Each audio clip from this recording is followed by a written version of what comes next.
Hi, I'm making this video for the We Happy Trans 7 Questions project.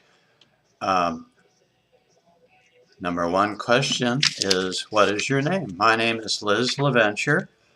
That wasn't always my name, but that is my name now, and as far as I'm concerned, it's the only name that I need to have.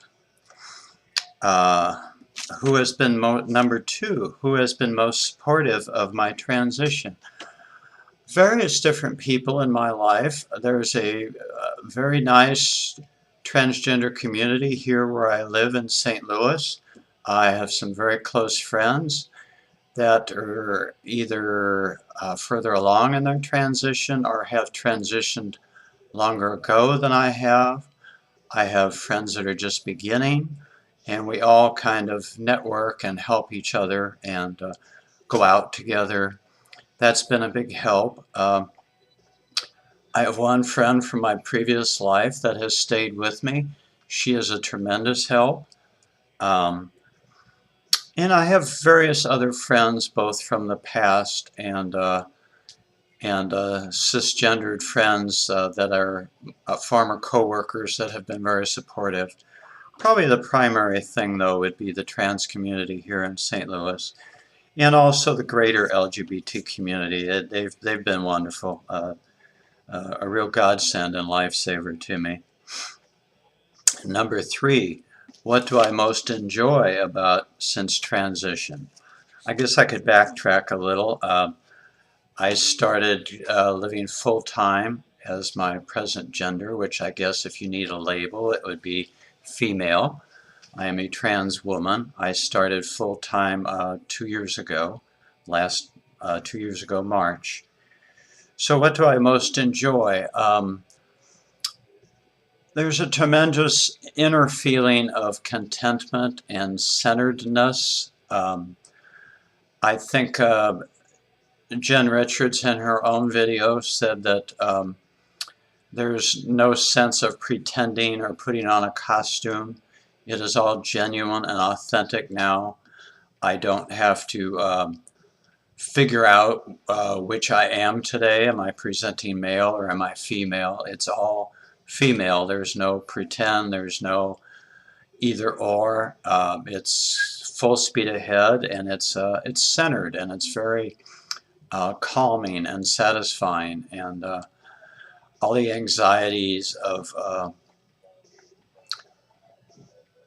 young and being young and trying to find myself have disappeared. There's I'm repeating myself, but a great feeling of centeredness and contentment. Number four, trans role models. I guess there's several. I like trans role models that are making a difference, whether it be, to name names, Mason Davis, who is the head of Transgender Law Center in California. He's been a tremendous help to me and a role model example, even though he's a trans man and I'm a trans woman. Mara Kiesling, who heads the National Center for Trans Equality in Washington, D.C. She's a role model, making a big difference in the world as far as supporting transgender issues. There's a couple that have passed on. I think Silva Rivera, who was involved in the Stonewall riots, is a tremendous role model and icon for me. Her passion and fire, and she never took no for an answer. Alexis Rivera in California was also a tremendous role model. At a young age, she got a lot done for the trans community. And there are just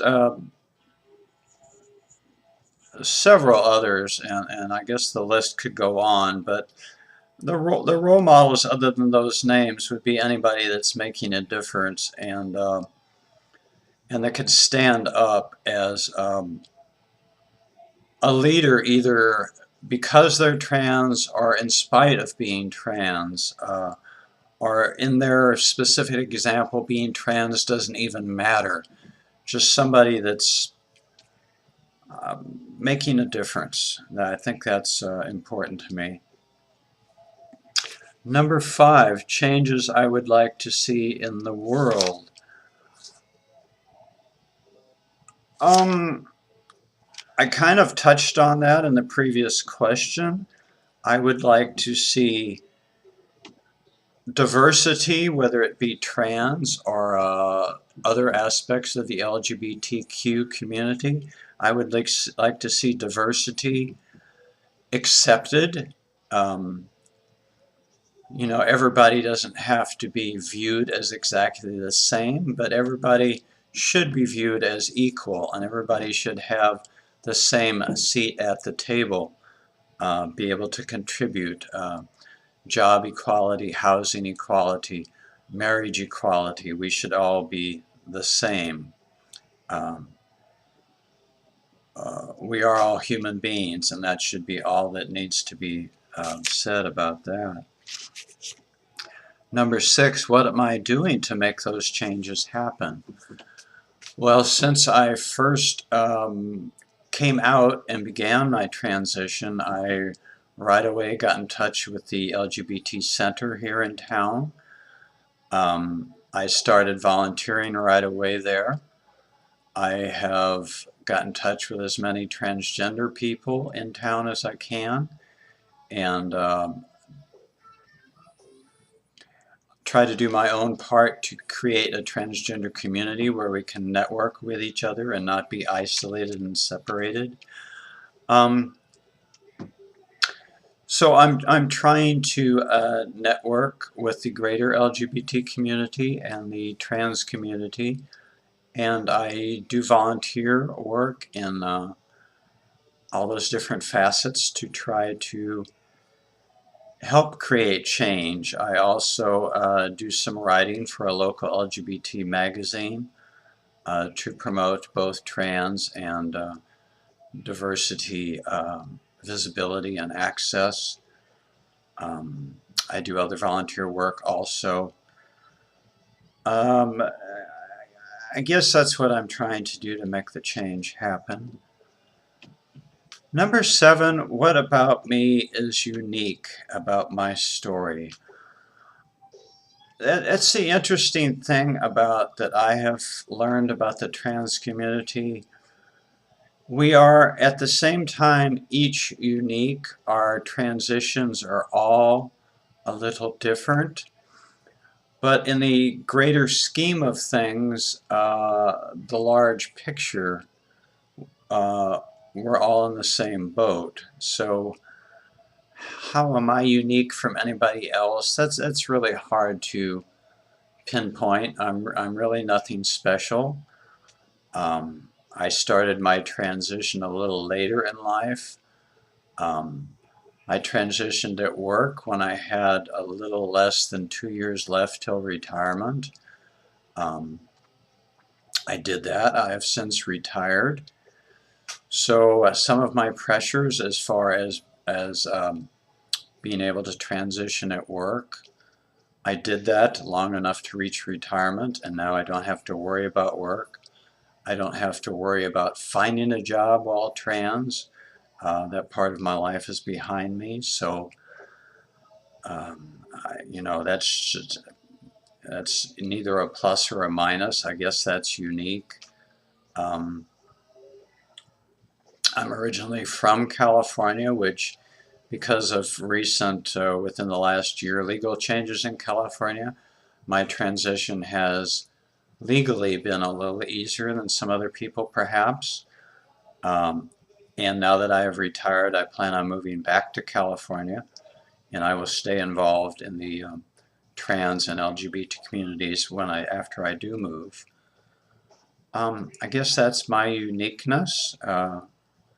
Whether that's unique or not, that's my story, and I'm sticking to it. And I hope the little bit that I have said might help somebody else, and I hope by my staying active in the community, that also will help other people.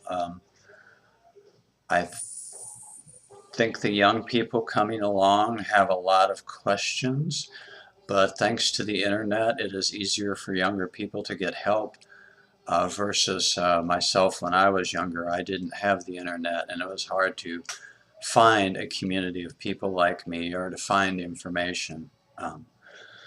But our starting point is what it is, and I guess I'm babbling, but that creates the little bit of uniqueness. But overall, we're all part of the same picture and we're all in the same boat. So hopefully, after Jen puts all these videos together, the sum total of them will be able to help others. And I guess I should shut up now. Thanks, everybody. Have a good day. Bye-bye.